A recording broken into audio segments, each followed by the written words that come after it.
Assalamualaikum warahmatullahi wabarakatuh. Pada modul 3.1 demonstrasi kontekstual tugas 3.1.a.6 yakni pengambilan keputusan sebagai pemimpin pembelajaran. Kali ini saya akan mewawancarai kepala sekolah saya sendiri, yaitu Bapak Abdullah D. Hakim SPD SD. Beliau adalah kepala sekolah saya yang sangat mendukung semua kegiatan-kegiatan saya sebagai calon guru penggerak yang ada di sekolah saya. Ayo kita dengarkan bagaimana hasil wawancara saya bersama beliau. Warahmatullahi wabarakatuh, Pak. Waalaikumsalam. Mohon maaf ini Pak, saya ingin meminta waktunya sebentar Pak.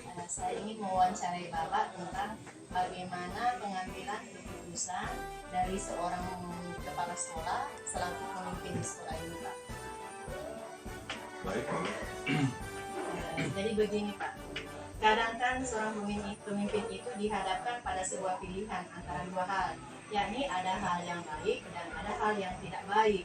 Jadi bagaimana Bapak mengidentifikasi sebuah hal yang baik atau yang tidak baik itu?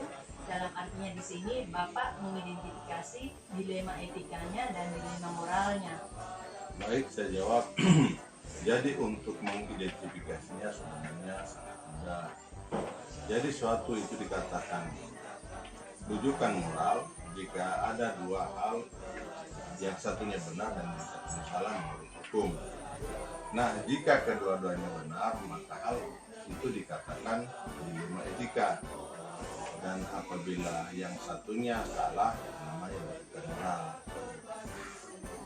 Pak, bagaimana Bapak menjalankan suatu pengambilan keputusan di sekolah ini apabila dua hal yang baik yang diperhadapkan begitu Pak, yang disebut dengan dilema etika rujukan moral? Baik. Memang agak sedikit memerlukan satu kebijakan dari seorang pemimpin. Yang satu halnya yang baik dan yang satunya tidak baik. Jika itu ditemukan, kita bisa mengambil satu proses yang membuat satu kebaikan dan satu perubahan yang baik. Selama ini bagaimana Bapak menjalankan pengambilan keputusan di sekolah ini, terutama untuk kasus-kasus yang melibatkan dua kepentingan yang sama-sama benar atau sama-sama mengandung nilai-nilai kebaikan? Ya, jadi sebelum mengambil satu keputusan, tentunya saya mengidentifikasi masalah terlebih dahulu. Kemudian siapa-siapa saja pihak yang terlibat, lalu mengumpulkan fakta yang ada dan seterusnya sehingga mampu mengambil keputusan yang tepat bagi pihak-pihak yang bermasalah. Dalam pengambilan keputusan itu tentu saja mengutamakan prinsip-prinsip kekeluargaan dan usaha mufakat. Pak, begini, biasanya langkah-langkah atau prosedur seperti apa yang biasa Bapak lakukan selama ini untuk menangani atau menyelesaikan masalah-masalah tersebut? Baik, yang pertama saya ambil adalah dengan memanggil kedua belah pihak yang bermasalah untuk dimintai keterangan supaya mengetahui di mana letak permasalahan itu atau inti permasalahan tersebut. Kemudian menemukan bagaimana solusi terbaik yang akan diambil atau diputuskan dengan tidak merugikan kedua belah pihak. Oh iya Pak ya. Pak, hal-hal apa saja yang selama ini Bapak anggap efektif dalam pengambilan keputusan pada kasus-kasus seperti tadi? Ya, baik. Yaitu dengan melakukan dialog dengan pihak-pihak yang bermasalah dengan prinsip kekeluargaan agar dapat memunculkan solusi yang dapat diterima kedua belah pihak dengan cara memberikan bimbingan secara komprehensif dan tidak menimbulkan perselisihan di kedua belah pihak. Pak, hal-hal apa saja selama ini yang merupakan tantangan bagi Bapak dalam mengambil keputusan pada kasus-kasus dilema etika tadi? Baik, selama saya menjadi kepala sekolah di SD 26 Kabupaten Toli, tantangan yang saya hadapi dalam pengambilan keputusan adalah bagaimana cara mencari solusi terbaik bagi semua pihak dengan risiko seminimal mungkin. Tentu saja hal itu membutuhkan dukungan yang positif dari semua warga sekolah.